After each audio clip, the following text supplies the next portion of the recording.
Quand Maëlle Dubois accepta un poste de femme de ménage au somptueux domaine de Beaumont, elle ne s'attendait pas à découvrir des notes mystérieuses dissimulées à travers le manoir. Chaque message non signé révélait que quelqu'un observait son travail, remarquant les petits moments de joie qu'elle trouvait à mettre de l'ordre dans les pièces vides.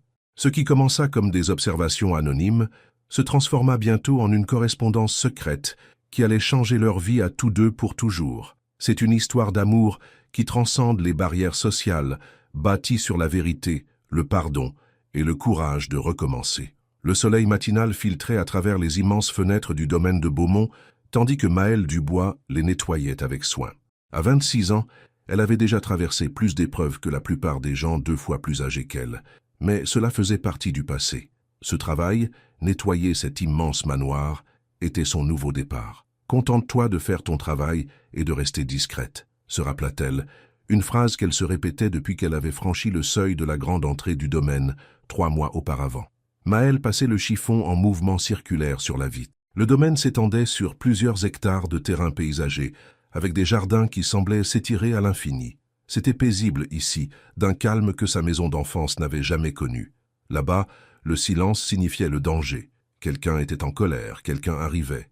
Ici, le silence n'était que le silence. Et elle aimait ça. Elle n'avait pas encore rencontré son employeur. La gérante du domaine, Madame Leroy, l'avait embauchée et s'était occupée de toute la paperasse.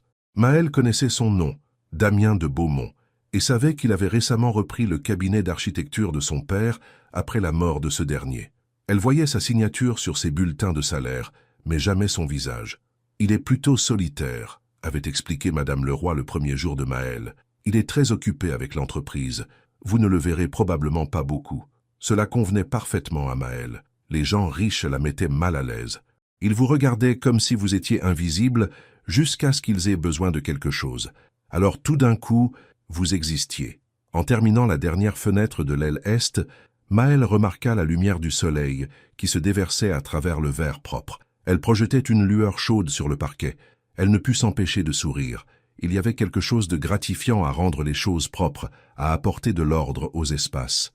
Maëlle rassembla ses fournitures et se dirigea vers la pièce suivante, une chambre d'amis que personne n'utilisait jamais. Le domaine de Beaumont comptait une vingtaine de pièces, et d'après ce qu'elle pouvait en juger, Damien de Beaumont n'en utilisait qu'environ 3. Sa chambre, son bureau et occasionnellement la cuisine. Elle dépoussiéra les tables de chevet et polissait la commode ancienne. En se penchant pour ramasser son panier de nettoyage, elle remarqua quelque chose de blanc qui dépassait dessous le lit. Maëlle le saisit et en tira une enveloppe. Elle était scellée, sans timbre. Sur le devant, d'une écriture soignée, se trouvaient les mots « À la femme de chambre du Salon des Roses ». Maëlle fronça les sourcils. Le Salon des Roses? C'était ainsi que Madame Leroy appelait cette chambre d'amis, car elle donnait sur la roseraie. Était-ce pour elle? Elle tourna l'enveloppe dans ses mains. Elle ne devrait pas l'ouvrir, elle n'était pas adressée à Maëlle Dubois. Elle était adressée à la femme de chambre, comme si elle n'était même pas une personne avec un nom. Mais la curiosité fut la plus forte. Elle déchira l'enveloppe et déplia la feuille de papier unique à l'intérieur. Vous avez essuyé la poussière d'un rebord de fenêtre et souri à la lumière. Vous ne saviez pas que j'observais. Mais je crois que votre sourire a nettoyé plus que le verre. DB. Maëlle la lut 2 fois, puis rit. Était-ce une sorte de blague?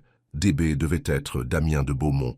Son patron lui laissait des notes, observait son travail. Elle aurait dû être effrayée. Elle aurait dû le signaler à Madame Leroy. Mais au lieu de cela, elle relut la note. Il y avait quelque chose dans les mots qui ne semblait pas menaçant. Il semblait honnête. Maëlle glissa la note dans sa poche et continua son travail. Mais son esprit ne cessait de revenir à ces mots. Votre sourire a nettoyé plus que le verre. Qu'est-ce que cela pouvait bien signifier? Damien de Beaumont était assis dans son bureau, fixant les rapports trimestriels de Beaumont Architecture. Les chiffres étaient bons. L'entreprise de son père, son entreprise maintenant, prospérait. Il aurait dû être satisfait. Au lieu de cela, il ne ressentait rien. Il y a 6 mois, lorsque son père, Frédéric de Beaumont, était décédé subitement d'une crise cardiaque, Damien avait été propulsé au poste de PDG. Frédéric de Beaumont avait été un homme difficile à satisfaire et encore plus difficile à pleurer. Le monde des affaires le qualifiait de brillant. Ses employés le décrivaient comme exigeant. Damien n'avait d'autres mots pour lui qu'il n'aurait jamais prononcés lors des funérailles. Un coup à la porte interrompit ses pensées. « Entrez » appela-t-il. Madame Leroy entra, portant un plateau avec du café et un sandwich. « Vous avez encore manqué le déjeuner, monsieur de Beaumont, » dit-elle, posant le plateau sur son bureau. « Et le dîner a eu lieu il y a 2 heures. »« Merci, Madame Leroy, » dit Damien. Il ne se souvenait plus de la dernière fois qu'il avait mangé. Y a-t-il autre chose? Madame Leroy hésita. La réunion du conseil d'administration de demain a été reportée à la semaine prochaine, termina Damien. J'ai déjà prévenu tout le monde. Très bien, monsieur. Elle se tourna pour partir, puis marqua une pause. La nouvelle femme de chambre, Maëlle, fait un excellent travail. L'ailesse n'a pas été aussi propre depuis des années. Damien hocha la tête, son attention déjà revenue sur les rapports. Je suis content de l'apprendre. Après le départ de Madame Leroy, Damien écarta les papiers et se dirigea vers la fenêtre. De là, il pouvait apercevoir une partie de la roseraie. Sa mère adorait ces roses. Elle passait des heures à s'en occuper avant que le cancer ne l'emporte, alors que Damien n'avait que 16 ans. Son père avait voulu arracher le jardin après sa mort. Un gaspillage d'espace, avait-il dit. Mais Damien s'était battu pour le préserver, l'une des rares batailles qu'il avait gagnées contre le vieil homme. Damien se frotta le visage. Il était fatigué. Il l'était depuis des mois. L'entreprise exigeait tout de lui, tout comme elle l'avait fait de son père. Mais contrairement à Frédéric de Beaumont, Damien n'était pas sûr de vouloir y consacrer sa vie. Il pensa à la note qu'il avait laissée plus tôt dans la journée. L'avait-elle trouvée? L'avait-elle lue? Ou l'avait-elle jetée, dérangée par le comportement étrange de son employeur? Il n'avait pas prévu de lui écrire. C'était juste arrivé. Il était passé devant le salon des roses il y a 3 jours et l'avait vu nettoyer les fenêtres. La façon dont elle avait souri à la lumière du soleil, c'était si authentique, si sincère. Cela avait remué en lui quelque chose qu'il croyait mort depuis longtemps. Alors il avait écrit la note, comme un lâche, au lieu de se présenter correctement. Damien retourna à son bureau. Il avait du travail à faire. Le conseil attendait un examen complet du projet de Nice pour la semaine prochaine et il avait à peine commencé. Mais son esprit ne cessait de divaguer vers la femme de chambre au sourire qui pouvait nettoyer plus que le verre. Le lendemain, Maëlle arriva tôt au domaine. Elle le faisait toujours. Les heures calmes du matin étaient sa partie préférée de la journée. Elle commença dans la cuisine, essuyant les plans de travail et lavant les sols. Madame Leroy arriva alors qu'elle terminait. « Bonjour Maëlle, » dit la femme âgée, posant son sac sur le comptoir. « Monsieur de Beaumont a demandé que vous nettoyiez son bureau aujourd'hui. Il sera en réunion jusqu'à ce soir. » Maëlle hocha la tête. Bien sûr, elle n'avait jamais été dans le bureau de Damien de Beaumont auparavant. C'était toujours interdit d'accès pendant qu'il travaillait, ce qui semblait être tout le temps. « La porte sera déverrouillée, » continua Madame Leroy. « Ne déplacez aucun de ses papiers. Il est très méticuleux concernant son espace de travail. » 1 heure plus tard, Maëlle se tenait devant la lourde porte en chêne du bureau. Elle inspira profondément et tourna la poignée.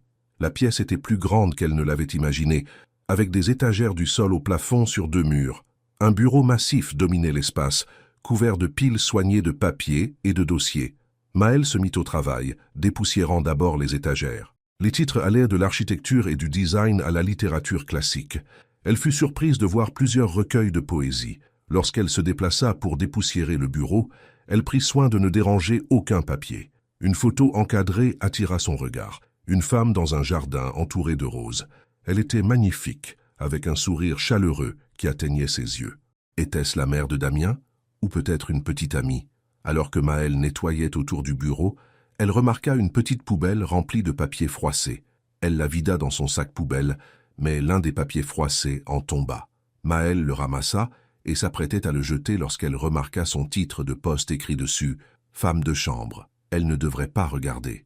Ce n'était pas ses affaires. Mais après la note d'hier, Maëlle lissa le papier. C'était une ébauche de la note qu'elle avait reçue, mais plus longue, avec plusieurs lignes biffées. Elle pouvait distinguer des phrases comme « Je vous ai observé travailler » et « Votre attention pour cette maison vide » avant qu'elle ne soit rayée. Il avait donc eu du mal à décider quoi lui écrire. Cette pensée rendit Damien de Beaumont plus humain d'une certaine manière. Maëlle termina de nettoyer le bureau et passa au couloir à l'étage. Alors qu'elle dépoussiérait une table d'appoint près de la buanderie, elle aperçut une autre enveloppe glissée derrière un vase de fleurs fraîches. Son cœur battit un peu plus vite en la ramassant. Encore une fois, elle était simplement adressée à la femme de chambre aux mains délicates.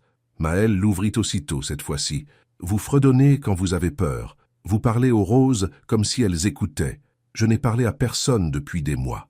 Mais lire votre silence m'a donné envie de le faire. DB. » Maëlle resta figée dans le couloir. Comment savait-il qu'elle fredonnait quand elle avait peur? ou qu'elle parlait aux roses.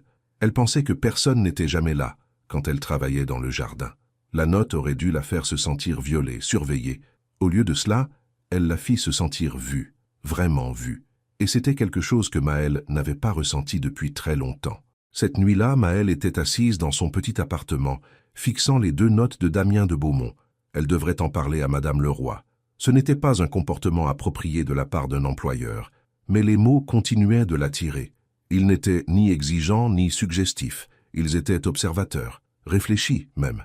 Maëlle prit un stylo et une feuille de papier dans le tiroir de sa cuisine. Avant de se raviser, elle écrivit « Je parle aux roses parce qu'elles n'interrompent jamais ». Elle ne signa pas. Ce n'était pas nécessaire. Il saurait de qui elle venait. Le lendemain matin, Maëlle glissa sa note sous la porte du bureau de Damien avant de commencer sa routine de nettoyage habituelle. Elle s'efforça de ne pas y penser pendant qu'elle travaillait, mais son esprit ne cessait de revenir à ces quelques mots qu'elle avait écrits. Était-ce trop personnel? Trop audacieux?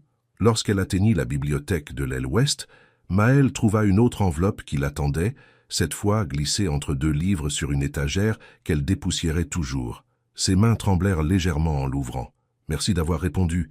Les roses ont de la chance d'avoir une auditrice si respectueuse. La plupart des gens dans mon monde parlent sans fin, mais ne disent de rien qui vaille la peine d'être entendu. » Maëlle ne put s'empêcher de sourire. Elle glissa la note dans sa poche, à côté des autres. Pendant les 2 semaines suivantes, cette étrange correspondance continua. Maëlle trouvait des notes cachées un peu partout dans la maison, dans le panier à linge, derrière des cadres photos, sous des vases. Chacune montrait que Damien l'avait observée, remarquant de petits détails sur la façon dont elle travaillait et se déplaçait dans la maison. Et chaque jour, Maëlle laissait une courte réponse. Jamais plus d'une phrase ou 2. Elle écrivit pourquoi elle fredonnait, parce que le silence signifiait le danger dans sa maison d'enfance. Elle écrivit combien elle avait toujours aimé rendre les choses propres, car c'était la seule chose qu'elle pouvait contrôler en grandissant. Elle ne vit jamais Damien de Beaumont en personne. Il était toujours en réunion ou enfermé dans son bureau lorsqu'elle travaillait. Parfois, elle se demandait s'il l'évitait délibérément. Jusqu'à un soir où tout changea. Maëlle était restée tard pour finir de polir l'argenterie dans la salle à manger. Une tempête s'était levée et la pluie fouettait les fenêtres. Alors qu'elle rassemblait ses affaires pour partir, elle entendit quelque chose. Des notes légères de piano. Elle suivit le son jusqu'au couloir est, vers une pièce où elle n'était jamais entrée auparavant. La porte était légèrement entr'ouverte, et à travers la fente, elle put voir un grand piano. Et assis devant, il y avait un homme qu'elle reconnaissait sur les photos de la maison, Damien de Beaumont. Il jouait quelque chose de mélancolique et de triste.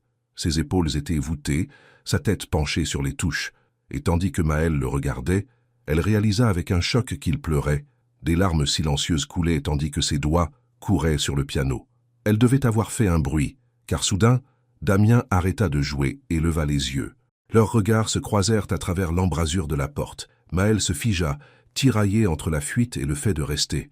Damien semblait tout aussi surpris, s'essuyant rapidement le visage. « Je suis désolé, » dit Maëlle, retrouvant sa voix. « J'ai entendu la musique. Je ne voulais pas m'immiscer. » Damien se leva du banc de piano. « Non, je pensais que tout le monde était parti. » Un silence gênant s'installa. C'était la première fois qu'ils se parlaient en face à face, et pourtant, ils avaient partagé des pensées intimes pendant des semaines. « Votre façon de jouer est magnifique, » dit Maëlle finalement. Damien baissa les yeux vers le piano. « Cela m'aide à réfléchir. Parfois. » Un autre silence s'étira entre eux. « Je devrais y aller, » dit Maëlle, reculant d'un pas. « Il est tard. » Damien hocha la tête. « Bien sûr. Bonne nuit, Maëlle. » Le son de son nom sur ses lèvres la fit s'arrêter. Il connaissait son nom. Bien sûr qu'il le connaissait. Il était son employeur. Mais d'une manière ou d'une autre, l'entendre le prononcer semblait intime après toutes ces notes anonymes adressées à la femme de chambre. « Bonne nuit, monsieur de Beaumont, » répondit-elle, et se tourna pour partir. « Maëlle » l'appela-t-il. Elle se retourna vers lui. « Merci pour vos notes. » Elle lui fit un petit sourire. « Merci pour les vôtres. » Alors que Maëlle marchait vers sa voiture sous la pluie, son cœur battait la chamade. L'homme derrière les notes avait maintenant un visage, une voix et des yeux qui contenaient plus de tristesse qu'elle ne l'avait imaginé. Elle rentra chez elle à travers la tempête, se demandant ce qui allait se passer maintenant qu'ils s'étaient enfin rencontrés. Les notes s'arrêteraient-elles? Ferait-il semblant que rien ne s'était passé? Ou quelque chose de nouveau commencerait-il? Quelque chose en face à face au lieu d'être caché dans des enveloppes tachées d'encre? Maëlle ne savait pas. Mais pour la première fois depuis des années, elle se surprenait à espérer quelque chose de plus que de simplement traverser une journée de plus. Le matin suivant leur rencontre au piano, Maël arriva au travail avec le trac. Les choses seraient-elles différentes maintenant? Damien de Beaumont lui parlerait-il à nouveau ou redeviendrait-il l'employeur invisible? Elle commença sa routine matinale comme d'habitude, nettoyant la cuisine et la salle à manger. Aucune note ne l'attendait dans les cachettes habituelles. Maël essaya de ne pas se sentir déçu. Après tout, il s'était enfin parlé en face à face. Peut-être que les notes n'avaient été que sa façon de se préparer à cela. Vers midi, Maël dépoussiérait dans la bibliothèque lorsque Madame Leroy la trouva. « Maël, Monsieur de Beaumont a demandé à vous voir dans son bureau », dit la femme âgée, son expression curieuse. Le cœur de Maël fit un bond. Il a dit pourquoi? Non, mais il semblait différent aujourd'hui, presque nerveux. Madame Leroy secoua la tête. En 15 ans que je travaille pour les Beaumont, je ne l'ai jamais vu comme ça. Maël posa son plumeau et lissa son uniforme, soudain gêné. J'y vais tout de suite. Alors qu'elle marchait vers le bureau de Damien, Maël essaya de calmer ses pensées. Que voulait-il? Allait-il la renvoyer pour avoir interrompu son moment intime la nuit dernière? Elle frappa à la porte du bureau. « Entrez !» appela la voix de Damien. Maël entra et le trouva debout près de la fenêtre, les mains dans les poches. Il se tourna lorsqu'elle entra, et Maël fut de nouveau frappé par à quel point il était différent en personne par rapport aux quelques photographies dans la maison. Sur les photos, il apparaissait sévère et professionnel. En personne, surtout maintenant, il semblait plus jeune, moins sûr de lui. « Vous vouliez me voir, Monsieur de Beaumont ?» dit Maël, essayant de garder sa voix calme. « Oui, merci d'être venu. » Il désigna une chaise en face de son bureau. « S'il vous plaît, asseyez-vous. » Maël s'assit au bord de la chaise, les mains jointes sur ses genoux. Damien ne s'assit pas derrière son bureau, mais sur la chaise à côté de la sienne. Cela ressemblait moins à une relation employeur-employé, plus à deux personnes ayant une conversation. « Je voulais m'excuser, » commença Damien, « pour les notes. C'était inapproprié de ma part de... » « Non, » l'interrompit Maël, puis se reprit. « Je veux dire, vous n'avez pas besoin de vous excuser. Elles ne m'ont pas dérangé. » Damien parut surpris. « Vraiment? Non, elles étaient agréables. Personne n'a jamais remarqué de telles choses sur moi auparavant. » Un léger sourire apparut sur le visage de Damien. « J'ai toujours été observateur. Mon père appelait ça une perte de temps. Regarder les gens au lieu de se concentrer sur les affaires. Votre père semble avoir été un homme difficile, » dit Maël, avant de pouvoir se retenir. Le sourire de Damien s'estompa. Il l'était. Brillant en affaires, terrible dans tout le reste. Il secoua la tête. « Je suis désolé, je ne vous ai pas fait venir ici pour parler de mon père. »« Pourquoi m'avez-vous appelé ?» demanda Maël. Damien inspira profondément. « J'ai pensé que nous pourrions peut-être recommencer, correctement, sans nous cacher derrière des notes. » Il tendit sa main. « Je suis Damien de Beaumont. » Maël ne put s'empêcher de sourire en lui serrant la main. « Maël Dubois. » « Car c'est un plaisir de vous rencontrer enfin, Maël Dubois. » Sa main était chaude autour de la sienne, et un instant aucun d'eux ne lâcha. Puis Damien sembla réaliser qu'il tenait toujours sa main, et la relâcha rapidement. « Je me demandais, dit-il, l'air légèrement décontenancé, si vous accepteriez de prendre un café avec moi un de ces jours, en dehors des heures de travail, bien sûr, juste pour discuter. » Maël hésita. C'était franchir une limite. Il était son employeur. Mais la connexion qu'elle ressentait avec lui à travers ses notes, et maintenant assise ici en face de lui, c'était quelque chose qu'elle n'avait pas ressenti depuis longtemps, peut-être même jamais. « J'aimerais bien, » dit-elle finalement. Un soupir de soulagement passa sur le visage de Damien. « Bien, c'est bien. » Un silence gênant s'installa entre eux. « Je devrais retourner au travail, » dit Maël, se levant. Damien se leva aussi. « Bien sûr. Merci de comprendre pour les notes. » « Que merci de les avoir écrites, » répondit Maël. Alors qu'elle se tournait pour partir, Damien parla de nouveau. « Maël, une dernière chose. » Elle se retourna vers lui. « La femme sur la photo de mon bureau, c'est ma mère. Elle est décédée quand j'avais 16 ans. » Maël hocha la tête, touché qu'il partage cela avec elle. Elle a un sourire bienveillant. « Elle l'était, » acquiesça Damien. « Elle vous aurait aimé. » Ces mots accompagnèrent Maël toute la journée, alors qu'elle terminait son nettoyage. Il résonnait dans son esprit alors qu'elle rentrait chez elle ce soir-là. Elle vous aurait aimé. Une déclaration si simple, mais elle avait l'impression que Damien lui avait fait un cadeau précieux. 2 jours plus tard, Maël était assise en face de Damien dans un petit café du centre-ville. Elle avait suggéré de se rencontrer ici plutôt que dans un endroit chic. Elle n'avait pas de vêtements pour les lieux sophistiqués et elle voulait se sentir à l'aise. Damien semblait différent en dehors du manoir, plus détendu, vêtu d'un jean et d'une simple chemise boutonnée au lieu de ses habituels costumes. Il avait toujours l'air riche. Sa montre seule coûtait probablement plus cher que la voiture de Maël, mais moins comme le PDG intimidant d'une entreprise d'envergure internationale. « Depuis combien de temps travaillez-vous comme femme de ménage ?» demanda Damien après qu'ils eurent commandé leur café. « Environ 5 ans, répondit Maël. J'ai commencé à nettoyer des maisons pour payer mes études à l'IUT. Ensuite, j'ai découvert que j'étais doué pour ça et cela payait mieux que la plupart des emplois que je pouvais obtenir avec un diplôme de niveau Bac+2 en études générales. » Damien hocha la tête. « Madame Leroy dit que vous êtes la meilleure femme de ménage que nous ayons jamais eue. » Maël sentit ses joues rougir à ce compliment. « J'aime mettre de l'ordre dans les choses, rendre les espaces paisibles. C'est pour ça que vous parlez aux roses ?»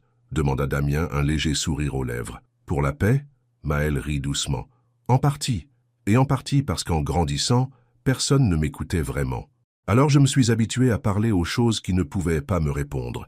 Les plantes, les peluches, la lune. Elle n'avait pas l'intention de partager quelque chose d'aussi personnel, mais quelque chose chez Damien la rendait facile à se confier. « Comment était votre foyer ?» demanda Damien. « En grandissant, je veux dire. » Maël prit une gorgée de son café, réfléchissant à ce qu'elle devait lui dire. « Chaotique. Ma mère avait des problèmes.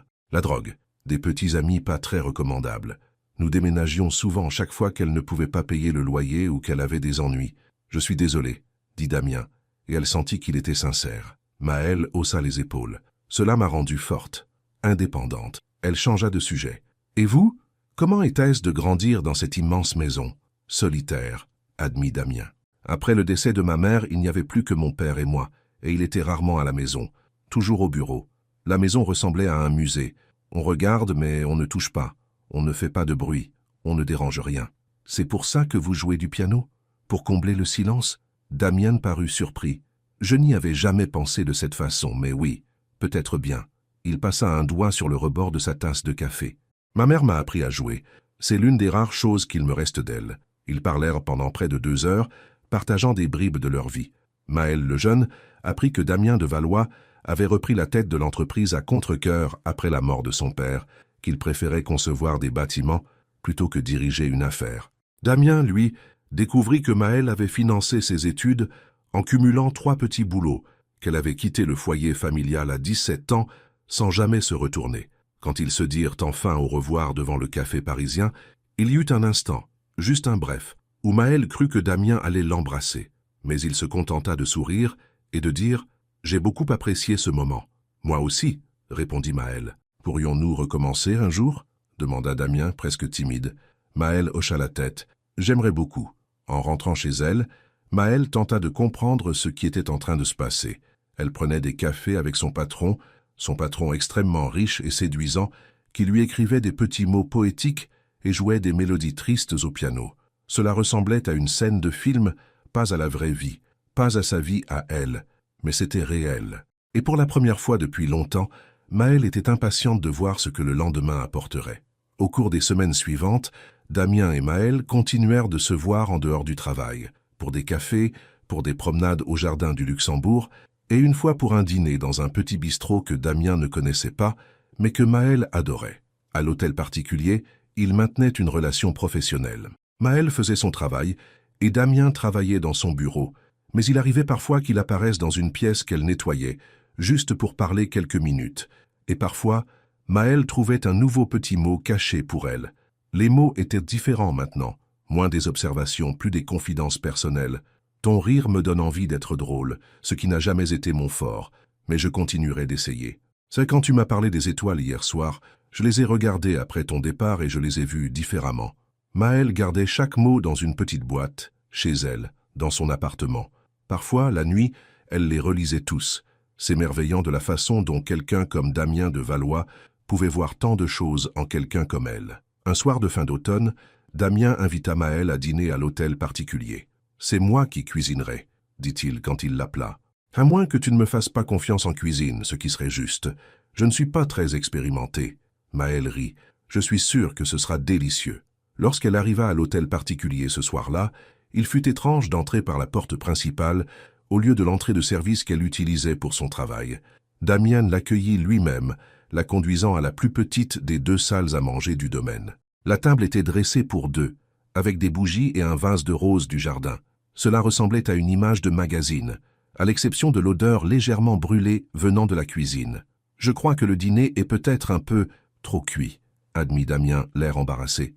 Maëlle sourit. « Je peux aider. Je suis plutôt bonne cuisinière. » Ensemble, ils sauvèrent ce qu'ils purent de la tentative de Damien de faire des pâtes carbonara. Travaillant côte à côte dans la cuisine, ils rirent en entendant Damien confesser qu'il n'avait jamais vraiment cuisiné un repas de A à Z auparavant. « Madame Dubois s'occupe habituellement de faire livrer les repas », expliqua-t-il, tandis que Maëlle lui montrait comment égoutter correctement les pâtes. « Ou alors je mange au restaurant. »« Eh bien, cuisiner est une compétence utile, » dit Maëlle. « Tout le monde devrait savoir préparer au moins quelques plats de base. »« Chéma, tu veux bien m'apprendre » demanda Damien, debout tout près d'elle, devant la cuisinière. Maëlle leva les yeux vers lui, saisi par la chaleur de son regard. « Je pourrais faire ça. » Ils mangèrent dans la salle à manger, les bougies se consumant doucement tandis qu'ils parlaient et riaient. Après le dîner, Damien fit visiter à Maëlle des parties de l'hôtel particulier qu'elle n'avait jamais vues, la cave à vin, la salle de cinéma privée, la petite galerie d'art présentant des tableaux collectionnés par sa mère. Elle adorait l'art, expliqua Damien, tandis qu'il se tenait devant un paysage de collines vallonnées au coucher du soleil. Elle aurait aimé être peintre elle-même, mais ses parents ont insisté pour qu'elle fasse des études de commerce. « C'est là qu'elle a rencontré mon père. Était-ce un mariage heureux ?» demanda Maëlle. Damien resta silencieux un instant. « Je crois que oui, au début, mais mon père travaillait toujours, bâtissait son entreprise, et ma mère était délicate. Elle avait besoin de plus qu'il ne pouvait lui donner. » Dans le salon de musique, Maëlle demanda à Damien de jouer pour elle. Il hésita, puis s'assit sur le banc et commença une mélodie douce et légère. « Debussy ?» dit-il tandis que ses doigts couraient sur les touches. « Le préféré de ma mère. » Maëlle se tint près du piano, observant ses mains, son visage. Il y avait tant d'émotion dans sa façon de jouer, comme si la musique venait de quelque chose de très profond en lui. Quand il eut terminé, Maëlle s'assit à côté de lui sur le banc. « C'était magnifique. Merci d'avoir écouté, » dit Damien doucement. Ils étaient assis près l'un de l'autre, leurs épaules se touchant. « Damien !» commença Maëlle sans savoir ce qu'elle voulait dire. Il se tourna vers elle et lentement, lui laissant le temps de reculer si elle le souhaitait, il se pencha et l'embrassa. C'était doux, interrogateur. Maëlle se retrouva à l'embrasser en retour, sa main se posant sur sa joue. Quand ils se séparèrent, Damien posa son front contre le sien. « J'ai eu envie de faire ça depuis la première fois où je t'ai vu sourire au soleil. Je suis contente que tu l'aies enfin fait, » murmura Maëlle. Ils s'embrassèrent à nouveau, plus longuement cette fois. Puis Damien recula légèrement. « Maëlle, il faut que je te dise quelque chose. » Elle le regarda, inquiète du ton sérieux de sa voix. « Qu'y a-t-il ? Cette chose entre nous, ce n'est pas juste. Je veux dire, Il prit une profonde inspiration. « Je suis en train de tomber amoureux de toi. Et cela me terrifie, car je n'ai jamais ressenti ça auparavant et je ne sais pas quoi en faire. » Le cœur de Maëlle s'accéléra à ces mots. « Ça me terrifie aussi, » admit-elle. « Ça n'arrive pas aux gens comme moi. »« Qu'est-ce que tu veux dire par « les gens comme toi » demanda Damien fronçant les sourcils. « Des gens qui font le ménage pour gagner leur vie. Des gens qui ont grandi sans rien. Des gens qui... » Damien l'interrompit par un autre baiser. « Non, » dit-il en se reculant. « Ne t'enferme pas dans une case comme ça. Tu es incroyable, Maëlle.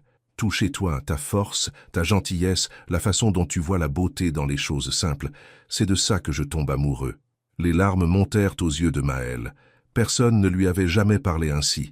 Personne ne l'avait jamais vue comme Damien la voyait. « Je ne sais pas quoi dire, » murmura-t-elle. « Tu n'as rien à dire, » l'assura Damien. « Je voulais juste que tu saches ce que je ressens. » Ils restèrent assis ensemble sur le banc du piano, se tenant la main, jusqu'à ce que l'horloge comtoise du couloir sonne minuit. « Je devrais y aller, » dit Maëlle à contre-cœur. Damien hocha la tête. « Je vais te raccompagner à ta voiture. » Dehors, l'air de la nuit était frais. Les étoiles scintillaient au-dessus d'eux. Damien continua de tenir la main de Maëlle, tandis qu'il descendait l'allée jusqu'à l'endroit où sa voiture était garée. « Quand pourrais-je te revoir ?» demanda-t-il. « Je serai là demain pour le ménage, » lui rappela Maëlle avec un petit sourire. Damien rit. « Ah oui, mais je voulais dire... »« Je sais ce que tu voulais dire, » dit Maëlle. « Que dirais-tu d'un dîner demain soir? C'est moi qui cuisinerai cette fois. J'aimerais beaucoup. » Il l'embrassa une dernière fois avant de lui ouvrir la portière de sa voiture. Tandis que Maëlle rentrait chez elle, elle se sentait flotter. Damien de Valois était en train de tomber amoureux d'elle. Cela semblait impossible, comme quelque chose sorti d'un rêve. Mais la chaleur de ses lèvres persistait sur les siennes, et ces mots résonnaient dans son esprit. Pour la première fois de sa vie, Maël s'autorisa à espérer quelque chose de plus que la simple survie, quelque chose qui ressemblait beaucoup au bonheur. Le lendemain matin, Maël arriva à l'hôtel particulier à son heure habituelle. Elle tenta d'agir normalement, de se concentrer sur son travail, mais son esprit ne cessait de vagabonder vers la nuit précédente. Les baisers de Damien, sa confession, la promesse du dîner de ce soir. Elle dépoussiérait dans la bibliothèque quand Madame Dubois la trouva. « Maël, il y a quelqu'un ici pour voir Monsieur de Valois, une femme. Elle dit qu'elle est sa fiancée. » Maël se figea. « Ça quoi? J'ai été surprise aussi, » dit Madame Dubois, l'air troublé. Monsieur de Valois n'a jamais mentionné être fiancé. Mais cette femme, Élise Beaumont, elle a une clé de la maison. Elle dit qu'elle était en Europe depuis 6 mois pour un projet, et qu'elle et Monsieur de Valois sont fiancés depuis 1 an. Maël se sentit mal. Tout ce que Damien lui avait dit avait-il été un mensonge? Ces doux mots, ces tendres baisers, n'avaient-ils été qu'un jeu? Je pensais que vous deviez le savoir, continua Madame Dubois, puisque vous et Monsieur de Valois semblez être devenus proches récemment. Merci, réussit à dire Maël. Où est-elle maintenant? Dans le hall d'entrée. Monsieur de Valois est en visioconférence, mais elle a insisté pour l'attendre. Maël hocha la tête, essayant de garder une expression neutre. À l'intérieur, elle se sentait se briser. « Je vais juste continuer mon travail, » dit-elle. Madame Dubois lui lança un regard compatissant avant de quitter la bibliothèque. Maël resta là, plumeau à la main, essayant de digérer ce qu'elle venait d'entendre. Damien était fiancé. Il avait une fiancée. Pendant qu'il embrassait Maël, lui disant qu'il tombait amoureux d'elle, il était promis à une autre femme. Maël posa le plumeau et sortit de la bibliothèque. Elle devait voir cette femme de ses propres yeux, devoir savoir si c'était vrai. Dans le hall d'entrée, une femme blonde, grande et élégante, faisait les 100 pas en parlant au téléphone. Elle était magnifique, vêtue de vêtements qui coûtaient probablement plus que ce que Maël gagnait en 1 mois. Elle semblait appartenir à cet hôtel particulier d'une manière que Maël n'aurait jamais pu. « Non, je suis à la maison maintenant », disait la femme au téléphone. « Damien est en réunion. Oui, je lui ai fait une surprise. Après 6 mois à Milan, j'ai pensé qu'il méritait une surprise. » Maël recula silencieusement, le cœur brisé à chaque pas. C'était vrai. Damien lui avait menti. Ou sinon directement menti, il lui avait caché la vérité, qu'il était fiancé à cette femme sophistiquée et belle qui venait clairement de son monde. Maël retourna à la bibliothèque et ramassa ses produits d'entretien. Elle ne pouvait pas rester ici, ne pouvait pas affronter Damien avec sa fiancée à ses côtés. Elle devait partir. Elle trouva Madame Dubois dans la cuisine. « Je ne me sens pas bien, » dit Maël, ce qui n'était pas un mensonge. Elle se sentait physiquement mal. « J'ai besoin de rentrer chez moi. » Madame Dubois parut inquiète. « Bien sûr, ma chère. Prenez tout le temps qu'il vous faut. »« Ça, s'il vous plaît, dites à Monsieur de Valois, » commença Maël, puis s'arrêta. Que pouvait-elle bien dire? « Laissez tomber. Je reviendrai demain. » Elle n'était pas sûre que ce soit vrai non plus. Mais elle ne pouvait pas quitter ce travail sans en trouver un autre d'abord. Elle avait trop besoin d'argent. Tandis que Maël s'éloignait de l'hôtel particulier en voiture, des larmes brouillèrent sa vision. Elle avait été si naïve. Un homme riche et séduisant comme Damien de Valois tombait amoureux de quelqu'un comme elle. Elle aurait dû savoir que c'était trop beau pour être vrai. Les mots, les conversations, les baisers, rien de tout cela n'avait-il été réel. Ou n'était-elle qu'une simple distraction pendant que sa fiancée était absente? Maël se gara sur le côté de la route, incapable de conduire à travers ses larmes. Elle s'était permis d'espérer, de rêver.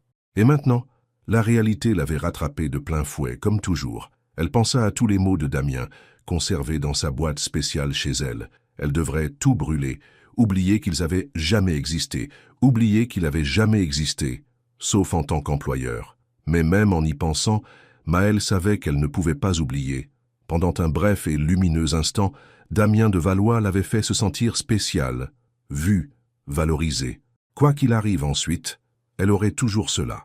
Maël essuya ses yeux et reprit la route.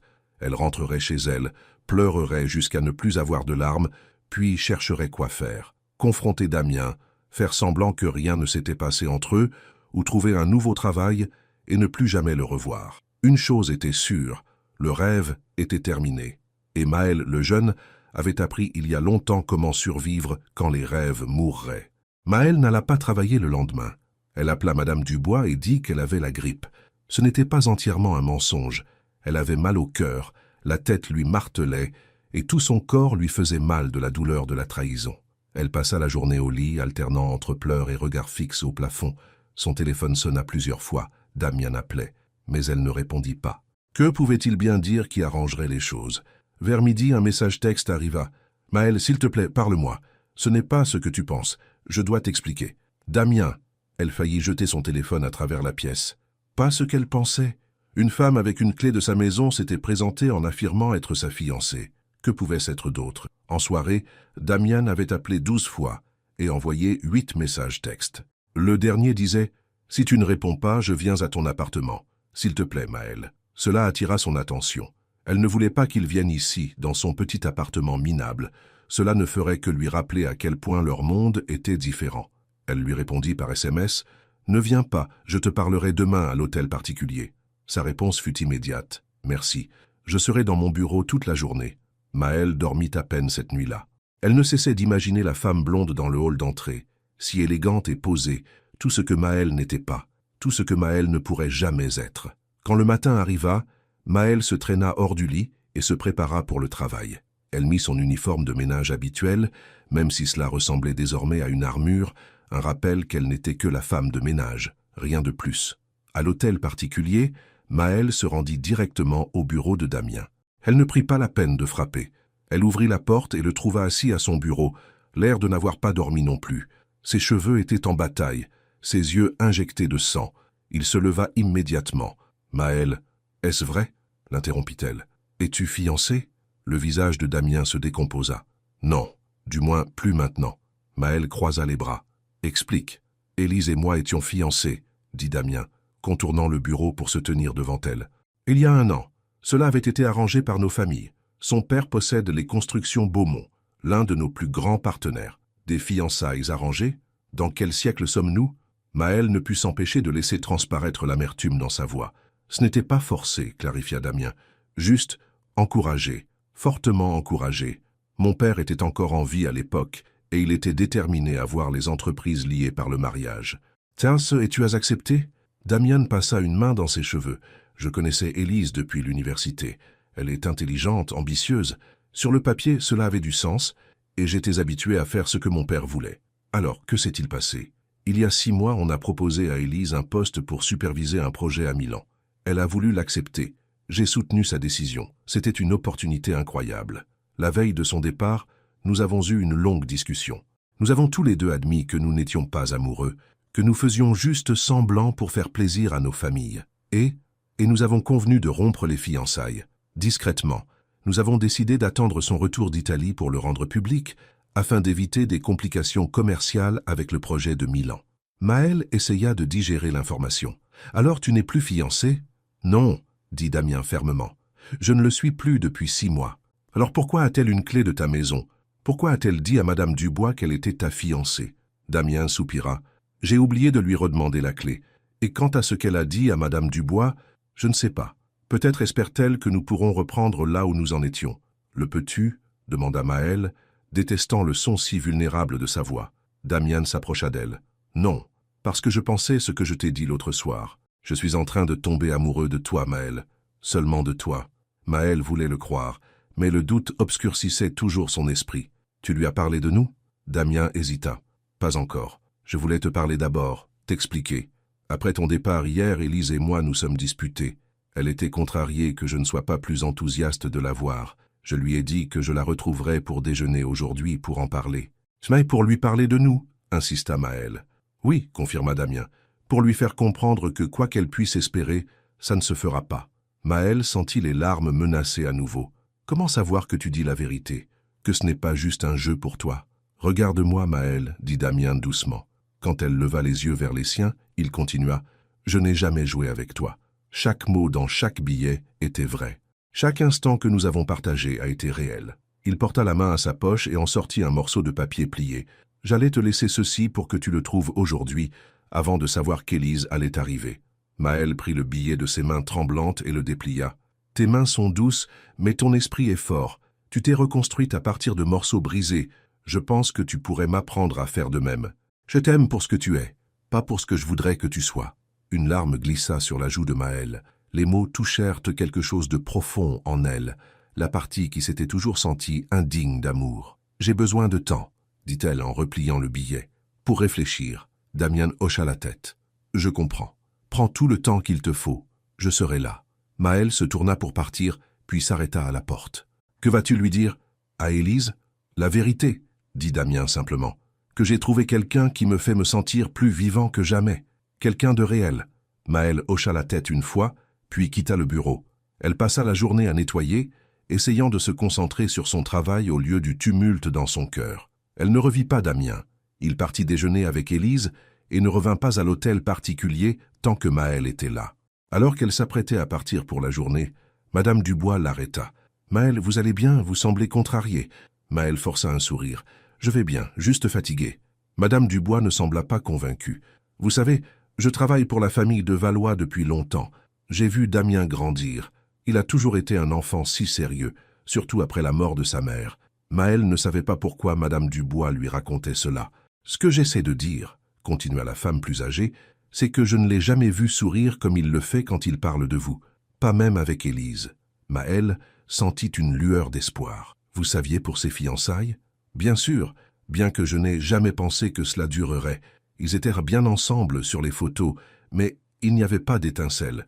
Pas comme quoi? Demanda Maël, quand Madame Dubois s'interrompit. « Ça n'est pas comme ce que je vois entre vous deux, » termina Madame Dubois. « Juste quelque chose à méditer. » Maël y pensa, tout le long du chemin du retour et jusque tard dans la nuit. Elle pensa à l'explication de Damien, au billet qu'il avait écrit avant l'arrivée d'Élise, aux observations de Madame Dubois.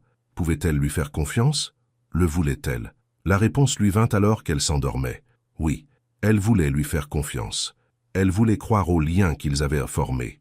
Mais elle avait toujours peur. Peur d'être blessée, peur de n'être qu'un caprice passager pour un homme riche, peur d'espérer trop.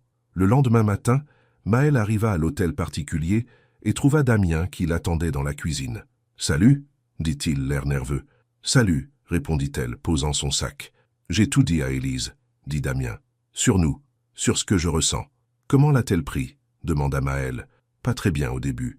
Elle était en colère, blessée.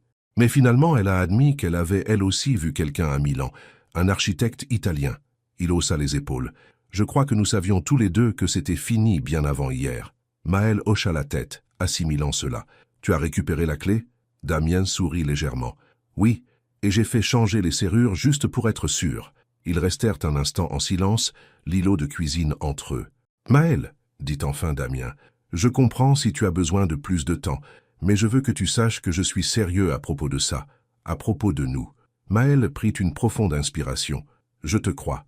Mais Damien, nous venons de mondes si différents. Je fais le ménage pour gagner ma vie. Tu possèdes une entreprise mondiale. Comment cela pourrait-il fonctionner? Parce que ce qui compte n'est pas ce que nous faisons ou d'où nous venons, insista Damien. C'est à qui nous sommes. Et qui nous sommes ensemble.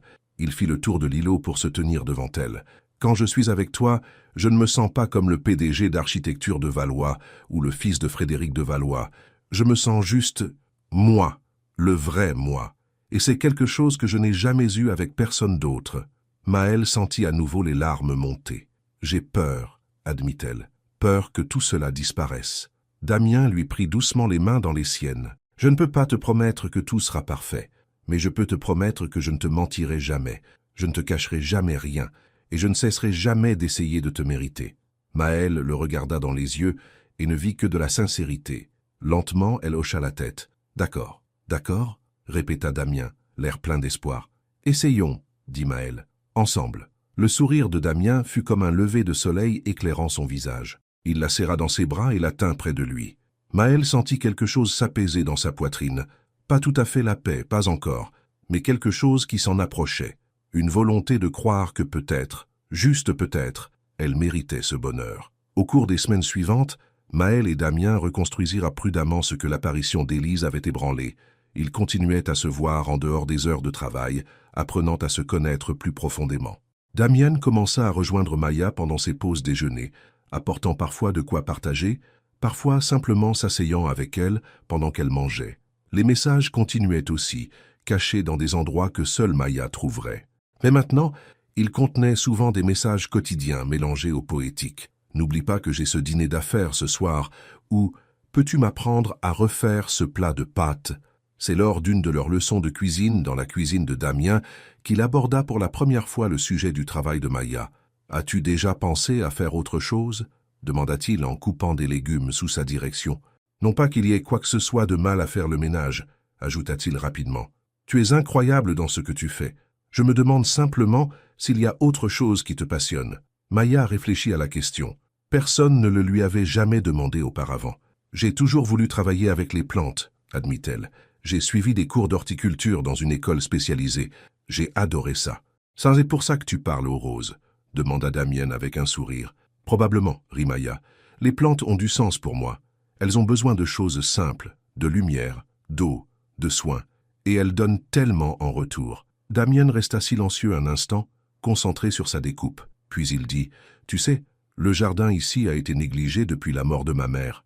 Les jardiniers l'entretiennent, mais personne ne l'aime vraiment. » Maya le regarda. « Que suggères-tu »« Rien pour l'instant, » dit Damien. « Je réfléchis tout haut. » Le sujet ne revint pas avant la semaine suivante. Maya nettoyait les fenêtres du salon d'hiver quand Damien la trouva. « J'ai une proposition pour toi, » dit-il. « Une professionnelle, » clarifia-t-il lorsqu'elle haussa un sourcil. « J'écoute, » dit Maya, posant son chiffon. « J'aimerais restaurer les jardins de ma mère pour qu'ils retrouvent leur splendeur d'antan, peut-être même les agrandir. Et j'aimerais que tu supervises le projet. » Maya le fixa. « Moi ? Mais je ne suis pas une jardinière professionnelle. »« Non, mais tu comprends les plantes, tu y tiens, et tu pourrais travailler avec des paysagistes professionnels pour développer tes compétences. » Damien semblait excité maintenant. « Le domaine a toujours eu un poste de chef jardinier. Il est vacant depuis la mort de ma mère. J'aimerais que tu le prennes. Tu m'offres un poste parce que nous sommes impliqués ?» demanda Maya avec prudence. Damien secoua la tête. « Je t'offre un poste parce que tu es qualifié et passionné. Notre relation est distincte. Et mes tâches de nettoyage. Nous embaucherions quelqu'un d'autre pour ça.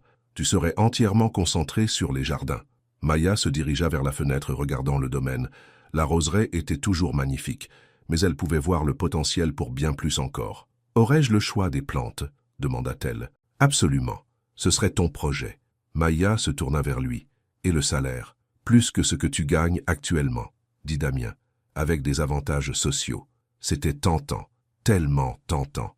Travailler dehors au soleil, créer quelque chose de beau, utiliser des connaissances qu'elle avait acquises mais qu'elle n'avait jamais eu la chance d'appliquer. « J'ai besoin d'y réfléchir, » dit-elle finalement. Damien hocha la tête. « Bien sûr, prends tout le temps dont tu as besoin. » Mais avant que Maya ne puisse prendre une décision, quelque chose se produisit qui changea tout.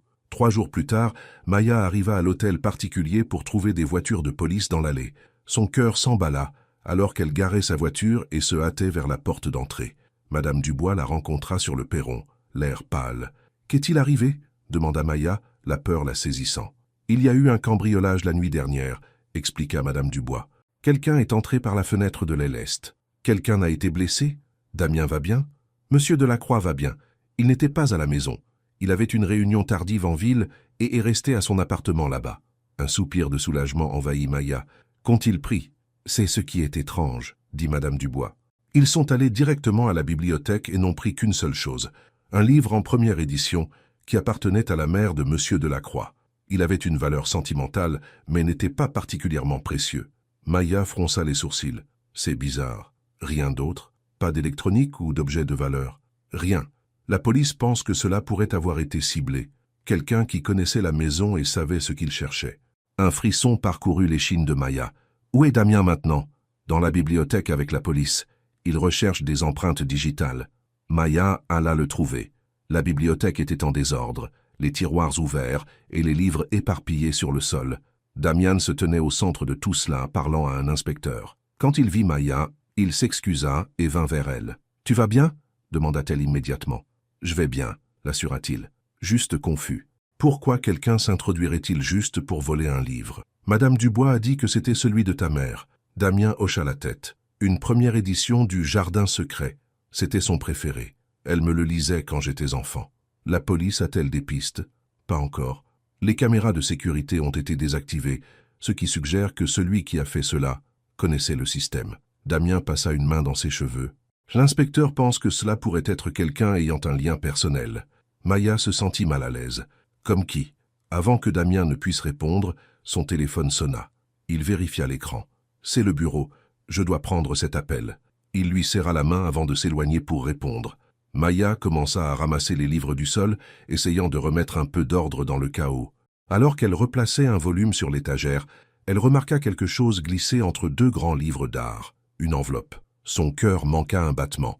Cela ressemblait à l'une des notes de Damien, mais quand elle la sortit, elle vit que ce n'était pas écrit de son écriture. Il y avait simplement marqué Damien en lettres capitales. Elle aurait dû la lui donner immédiatement. Mais quelque chose la fit hésiter. Cela ne ressemblait pas aux autres notes qu'ils avaient partagées. Il y avait quelque chose de menaçant. Maya jeta un coup d'œil là où Damien était toujours au téléphone, le dos tourné. Lentement, elle ouvrit l'enveloppe et sortit la feuille de papier à l'intérieur. « Je sais ce que ton père a fait. Je sais ce que tu caches. Paie 500 000 € ou tout le monde le saura aussi. Instruction à suivre. » Maya sentit le sang quitter son visage. Du chantage? De quoi s'agissait-il? Qu'avait fait le père de Damien? Et que cachait Damien? Elle remit rapidement la note dans l'enveloppe et la glissa dans sa poche juste au moment où Damien terminait son appel et revenait vers elle. « Désolé pour ça, » dit-il. « Crise sur le projet de Shanghai. »« Pas de problème, » répondit Maya, essayant de garder sa voix stable. « Tout va bien? »« Rien que je ne puisse gérer. » Il regarda la bibliothèque. « Quel désordre! Je déteste l'idée que quelqu'un soit entré ici, touchant les affaires de ma mère. » Maya hocha la tête, l'enveloppe semblant lui brûler la poche. Devait-elle la lui montrer? Ou à la police?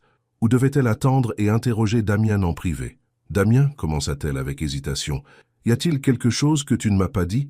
À propos de ton père, peut-être » Damien parut surpris par la question. « Qu'est-ce que tu veux dire? »« Je ne sais pas.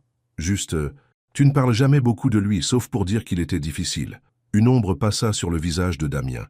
Il n'y a pas grand-chose d'autre à dire. C'était un homme d'affaires avant d'être un père. Ou troisième, ou quatrième.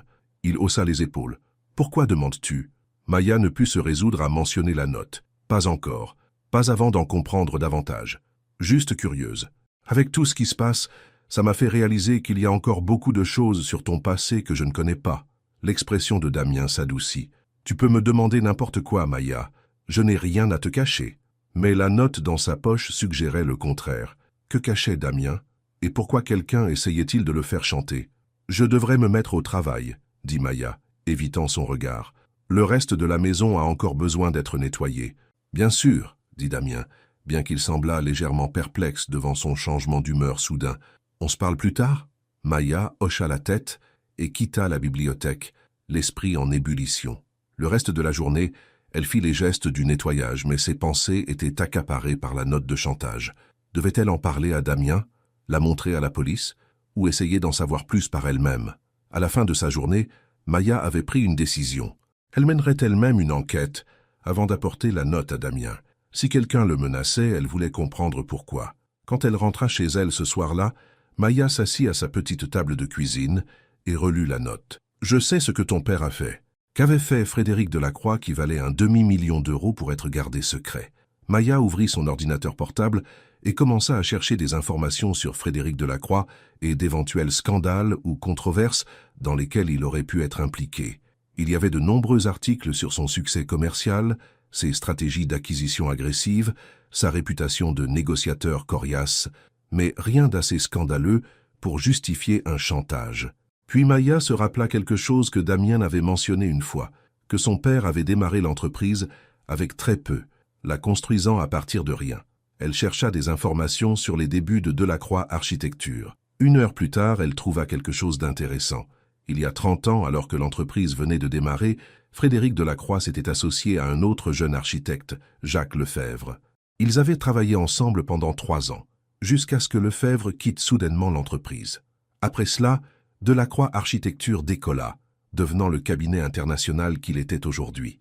Qu'était-il arrivé à Jacques Lefebvre? Maya chercha plus d'informations et ne trouva que quelques mentions de lui dans d'anciens articles de journaux.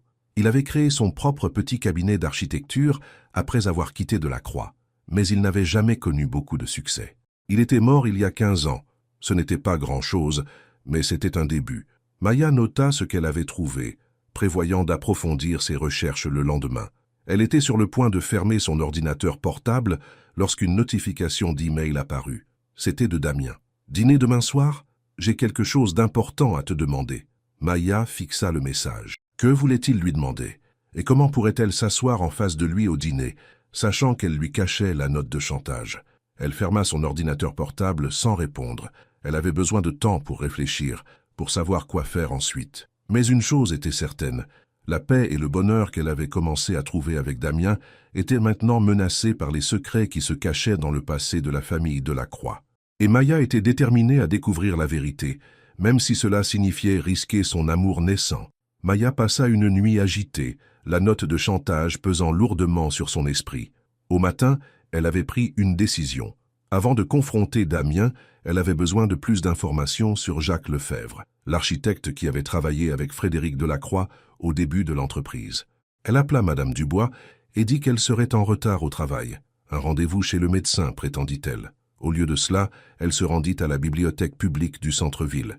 La bibliothèque conservait des archives de journaux locaux remontant à des décennies, et Maya espérait y trouver quelque chose qui n'était pas disponible en ligne. La bibliothécaire l'aida à accéder aux archives numériques, et Maya passa les 2 heures suivantes à chercher toute mention de Jacques Lefebvre et Frédéric Delacroix ensemble. Finalement, elle trouva ce qu'elle cherchait, un petit article datant de 32 ans, annonçant la formation de Delacroix à Lefebvre Architecture, avec une photo des 2 jeunes hommes se serrant la main devant leur premier bureau. L'article les décrivait comme de jeunes architectes prometteurs aux idées novatrices. Frédéric Delacroix était cité. « Jacques Lefebvre est le visionnaire, je ne suis que l'homme d'affaires. Ensemble, nous allons changer l'horizon de cette ville. » Maya fronça les sourcils. Frédéric Delacroix avait donné du crédit à son partenaire pour la vision créative. Cela ne ressemblait pas à l'homme d'affaires impitoyable que Damien avait décrit. Elle continua ses recherches et trouva d'autres articles retraçant le succès initial du cabinet. Ils avaient remporté plusieurs petits projets, puis une commission majeure pour un immeuble de bureaux du centre-ville appelé l'Aiguille. Le design avait été salué comme révolutionnaire et avant-gardiste. Puis, brusquement, le partenariat prit fin. Maya trouva une petite annonce dans la section affaires. Jacques Lefebvre quitte Delacroix en Lefebvre pour poursuivre des projets indépendants. Le cabinet continuera sous le nom de Delacroix Architecture. Aucune explication, aucune citation des 2 hommes. Juste une simple déclaration de fait. Le projet de l'Aiguille avait continué sous la direction de Frédéric Delacroix et était devenu le bâtiment qui avait propulsé son entreprise vers le succès. Toute mention de Jacques Lefebvre disparut des articles sur le projet. Maya chercha des informations sur Lefebvre après la séparation. Il avait créé un petit cabinet comme elle l'avait découvert en ligne, mais n'avait jamais connu de succès significatif. Il y avait quelques mentions de petits projets, des maisons, un restaurant local, un centre communautaire, mais rien à l'échelle de ce que Delacroix Architecture réalisait. Puis Maya trouva un avis de décès datant de 15 ans. Jacques Lefebvre était décédé d'une crise cardiaque à l'âge de 52 ans, laissant derrière lui une épouse, Caroline, et une fille, Rachel. Maya nota les noms. Si quelqu'un savait ce qui s'était passé entre Lefebvre et Frédéric Delacroix, ce serait la famille de Lefebvre. Une rapide recherche en ligne lui donna une adresse pour Caroline Lefebvre. Elle vivait toujours en ville, dans un quartier modeste de l'autre côté de la ville. Maya jeta un coup d'œil à sa montre. Si elle se dépêchait, elle pourrait y aller maintenant. 30 minutes plus tard, Maya se tenait sur le perron d'un petit pavillon coquet et bien entretenu, rassemblant son courage avant de sonner à la porte. Que dirait-elle? Comment pourrait-elle expliquer pourquoi elle était là? Avant qu'elle ne puisse décider, la porte s'ouvrit. Une femme d'une 60aine d'années, aux cheveux argentés et aux yeux bienveillants, la regarda interrogativement. « Je peux vous aider ?» demanda-t-elle. « Madame Lefebvre ?» dit Maya. « Ah, Caroline Lefebvre. Oui, c'est moi. » Maya prit une profonde inspiration. « Je m'appelle Maya Sinclair. Je travaille au domaine Delacroix. J'essaie de comprendre quelque chose sur l'histoire de Frédéric Delacroix et de votre mari. » L'expression de Caroline Lefebvre changea, se durcissant légèrement. « Pourquoi? De quoi s'agit-il? »« C'est compliqué, » admit Maya. « Mais je pense que quelqu'un essaie d'utiliser cette histoire pour faire chanter Damien Delacroix, le fils de Frédéric. » Caroline parut surprise. « Du chantage. Entrez, s'il vous plaît. » Elle conduisit Maya dans un petit salon rempli de photos de famille. Maya remarqua plusieurs clichés d'un homme qu'elle reconnut grâce aux archives de journaux, Jacques Lefebvre. Il avait un sourire chaleureux qui lui rappelait celui de sa femme. « Que pensez-vous exactement qu'il s'est passé entre Frédéric et mon mari ?» demanda Caroline alors qu'elle s'asseyait. Maya hésita. « Je ne sais pas. C'est pourquoi je suis ici. J'ai trouvé des articles sur leur partenariat, comment il s'est terminé subitement après qu'ils aient obtenu le projet de l'Aiguille. Puis Frédéric a pris tout le crédit et la carrière de votre mari n'a jamais vraiment décollé. » Caroline hocha lentement la tête. « C'est la version courte, oui. »« Tiens, s'est-il réellement passé ?» demanda Maya doucement. Caroline soupira. Jacques a conçu l'aiguille, chaque centimètre. C'était son chef-d'œuvre, sa vision. Frédéric était l'homme d'affaires. Il a obtenu le financement, a géré les clients. Mais le design était entièrement celui de Jacques. Alors qu'est-ce qui a mal tourné? Frédéric voulait des changements pour réduire les coûts, des matériaux moins chers, des éléments de design plus simples. Jacques a refusé. Ils se sont disputés pendant des semaines. Puis un jour, Frédéric est venu voir Jacques avec des papiers dissolvant leur partenariat. Il a offert à Jacques un rachat, une petite somme d'argent pour qu'il s'en aille. « Et votre mari l'a accepté ?» demanda Maya, surprise. « Il ne voulait pas, dit Caroline, mais Frédéric avait inséré une clause dans leur accord de partenariat, lui donnant le dernier mot sur toutes les décisions commerciales. Jacques n'avait pas lu les petits caractères. Il faisait confiance à Frédéric. Il n'a eu d'autre choix que de prendre l'argent et de partir. « Mais le design était le sien, » protesta Maya. « N'aurait-il pas pu se battre pour le crédit au moins ?» Caroline secoua la tête. L'accord qu'il a signé donnait à Frédéric la propriété de tous les designs créés pendant leur partenariat. Jacques a consulté des avocats, mais ils ont dit qu'il n'avait aucune chance. Elle baissa les yeux vers ses mains. Cela l'a brisé. Non seulement la perte du projet, mais la trahison de quelqu'un qu'il considérait comme un ami. Maya se sentit mal. C'était donc ce que le maître chanteur savait, que Frédéric Delacroix avait essentiellement volé le design de son partenaire, celui qui avait rendu son entreprise célèbre. « Votre mari a-t-il déjà confronté Frédéric ?» demanda Maya. « Une fois, des années plus tard, » dit Caroline. L'aiguille avait remporté tous ses prix. Frédéric était célébré comme un architecte visionnaire. Jacques est allé à son bureau, a exigé que Frédéric reconnaisse au moins sa contribution en privé. Frédéric l'a fait jeter par la sécurité. « Je suis tellement désolé, » dit Maya doucement. Caroline la regarda avec des yeux curieux. « Vous avez dit que vous travailliez au domaine de la Croix. Pour Damien ?» Maya hocha la tête. « Oui. Kaz, comment est-il? Est-il comme son père ?» La question prit Maya au dépourvu. « Non, » dit-elle après un moment. « Il est différent, plus gentil, plus honnête. Vous avez l'air de bien le connaître, » observa Caroline.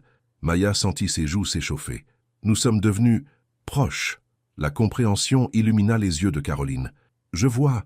Et maintenant, vous êtes inquiète de l'impact que ce chantage aura sur lui? » « Oui. Damien ne connaît pas encore la note.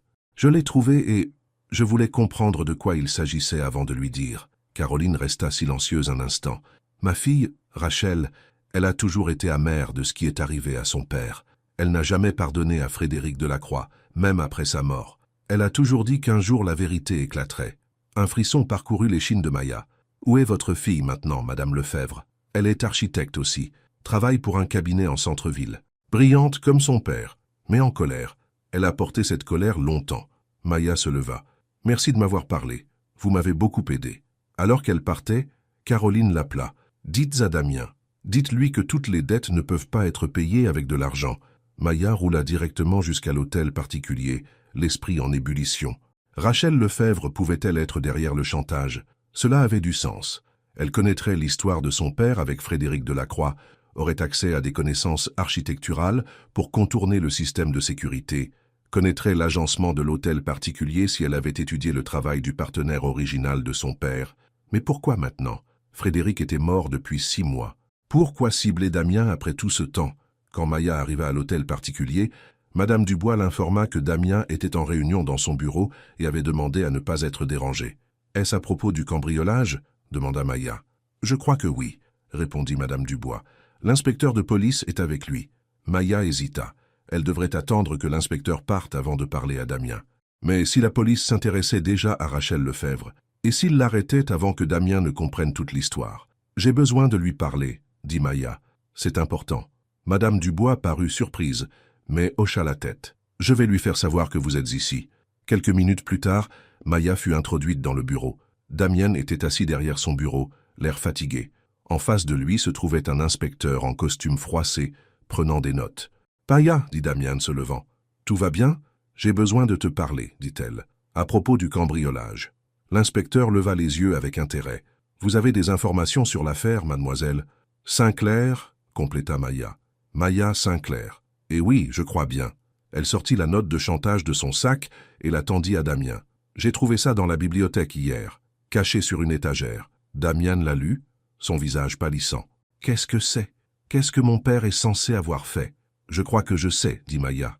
Elle se tourna vers l'inspecteur. « Avez-vous envisagé Rachel Lefebvre comme suspecte? » L'inspecteur fronça les sourcils. Lefebvre? Non. Aurais-je dû?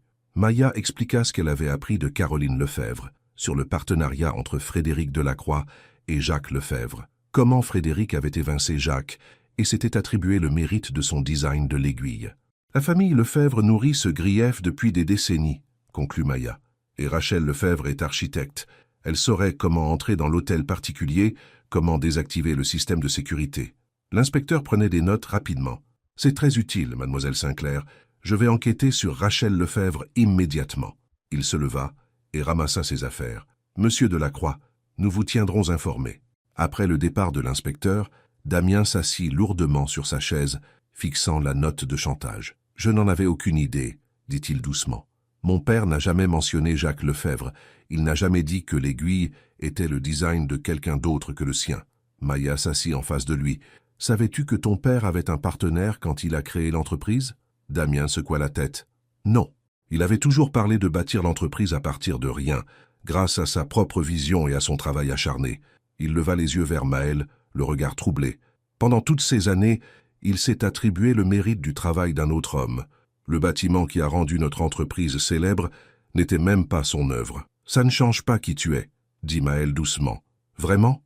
Damian se leva et s'approcha de la fenêtre. Tout ce que je possède, cette maison, l'entreprise, toute ma vie, est bâti sur un mensonge, sur quelque chose que mon père a volé.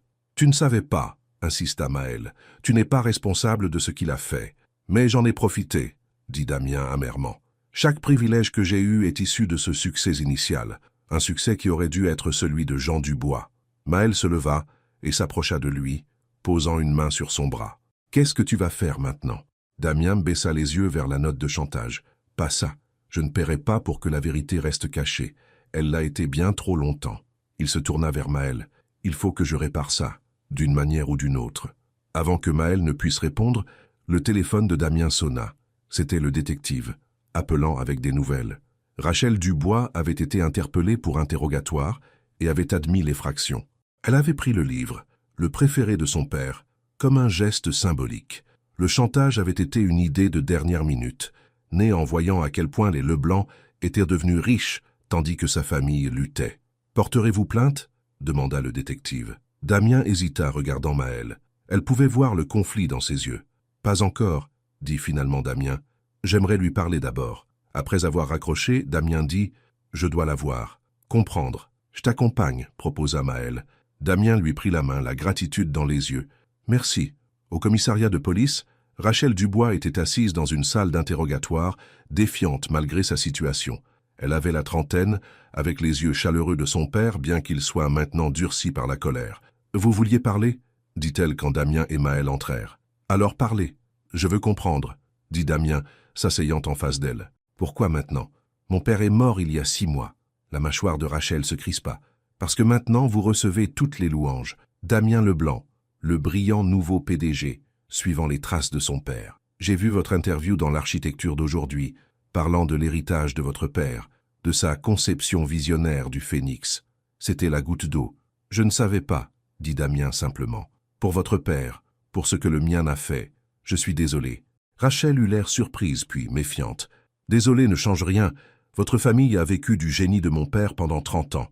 Il est mort en se croyant un échec, tandis que Frédéric Leblanc était célébré comme un génie. Vous avez raison, reconnut Damien, et je ne peux pas changer le passé. Mais je peux essayer de réparer le tort maintenant. Comment? En me payant, comme votre père l'a fait avec le mien. Non, dit Damien fermement, en disant la vérité, publiquement. Rachel et Maël le regardèrent toutes deux sous le choc. Que voulez-vous dire? Demanda Rachel. Je veux dire que je ferai une déclaration publique reconnaissant que Jean Dubois a été le véritable concepteur du phénix. Je veillerai à ce que l'enregistrement soit corrigé dans toute la documentation officielle concernant le bâtiment. Et j'établirai une bourse d'études à son nom dans une école d'architecture de renom à Paris. Rachel le fixa, sans voix. Je ne peux pas défaire ce que mon père a fait, continua Damien. Mais je peux m'assurer que votre père obtienne la reconnaissance qu'il méritait.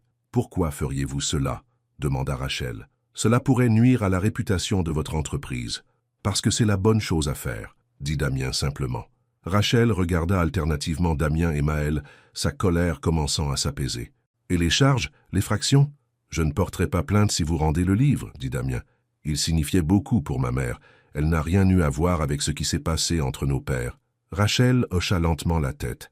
Il est à mon appartement, je peux vous y emmener. Alors qu'ils quittèrent le commissariat, Maël serra la main de Damien. Tu fais la bonne chose. Je sais, dit-il. J'aurais juste aimé le savoir plus tôt.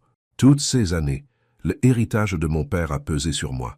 Maintenant, je comprends pourquoi je ne me suis jamais senti à l'aise avec. C'est ta chance de créer ton propre héritage, lui dit Maël, un héritage basé sur la vérité et la justice. Damien la regarda avec une telle tendresse que le cœur de Maël se serra.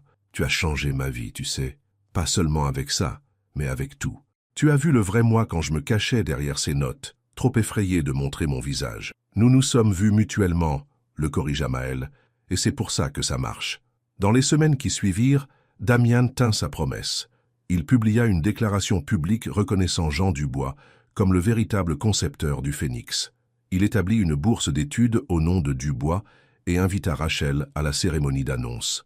Le monde des affaires fut choqué. Certains critiquèrent Damien pour avoir terni l'héritage de son père. D'autres louèrent son intégrité. Architecture Leblanc traversa la tempête, peut-être plus forte d'avoir affronté la vérité. Pendant tout cela, Maëlle resta aux côtés de Damien. Elle avait accepté son offre de devenir la chef jardinière du domaine et passait ses journées à redonner vie au jardin. Le soir, ils se promenaient ensemble sur les terres, planifiant de nouveaux aménagements, partageant des idées, construisant un avenir. Un soir, alors que l'été s'estompait pour laisser place à l'automne, Damien mena Maëlle au jardin de roses. Il était en pleine floraison, plus beau qu'il ne l'avait été depuis des années, grâce aux soins de Maëlle. « Ma mère aurait adoré ce que tu as fait ici, » dit Damien, regardant la profusion de couleurs. Elle disait toujours que les jardins étaient comme les gens. Ils ont besoin de liberté pour grandir à leur manière, mais aussi de soutien pour s'épanouir. Maëlle sourit. Elle semble avoir été une femme sage. Elle l'était. Damien prit les mains de Maëlle dans les siennes. Elle disait aussi que lorsque tu trouves quelqu'un qui te fait te sentir vraiment vivant, tu ne devrais jamais le laisser partir. Le cœur de Maëlle commença à s'emballer lorsque Damien plongea la main dans sa poche et en sortit une petite enveloppe. « Un dernier mot, » dit-il doucement en la lui tendant. Les doigts les tremblants, Maëlle l'ouvrit. À l'intérieur, il n'y avait pas une lettre mais une simple question. « Veux-tu m'épouser » Elle leva les yeux et vit Damien à genoux devant elle, tenant une bague, un simple diamant entouré de minuscules émeraudes, de la couleur des jeunes pousses. « Maëlle Sinclair, dit-il, la voix pleine d'émotion, tu es entré dans ma vie et tu as nettoyé plus que ma maison. Tu as balayé la poussière qui recouvrait mon cœur. Tu m'as appris à être honnête, à être courageux, à aimer sans se cacher. Veux-tu m'épouser » Les larmes remplirent les yeux de Maëlle. « Oui, » murmura-t-elle. « Oui, je le veux. » Damien glissa la bague à son doigt, puis se leva et la serra dans ses bras, l'embrassant au milieu des roses qu'elle avait si soigneusement entretenues. Plus tard, alors qu'ils étaient assis sur un banc dans le jardin, élaborant des plans pour leur avenir, Maëlle pensa au chemin qui les avait menés là, des mots anonymes aux cœurs ouverts, des secrets à la vérité, de la solitude à l'amour. « À quoi penses-tu » demanda Damien, remarquant son expression pensive. Maëlle sourit et posa sa tête sur son épaule. « Je pensais à ce premier mot que tu m'as laissé, à la façon dont tu m'as vu sourire au soleil. Ça a tout changé, » dit Damien. « Ce moment-là. »« Oui, » acquiesça Maëlle. « Absolument. » Alors que le soleil se couchait sur le domaine Leblanc, projetant une lumière dorée sur les jardins, Maëlle et Damien étaient assis main dans la main, non plus la gouvernante et le maître de maison, mais simplement deux personnes qui avaient trouvé l'une en l'autre le courage de recommencer. Les enveloppes tachées d'encre qui avaient autrefois porté leurs mots secrets étaient maintenant disparues, remplacées par des promesses prononcées et des rêves partagés. Et dans l'hôtel particulier qui avait autrefois semblé si vide, une nouvelle histoire commençait, une histoire bâtie non pas sur les mensonges et la solitude, mais sur la vérité et l'amour. Maëlle leva les yeux vers Damien, vers la chaleur dans son regard alors qu'il la fixait en retour, et sut que parfois les débuts les plus improbables menaient aux plus belles fins, et ce n'était que leur commencement.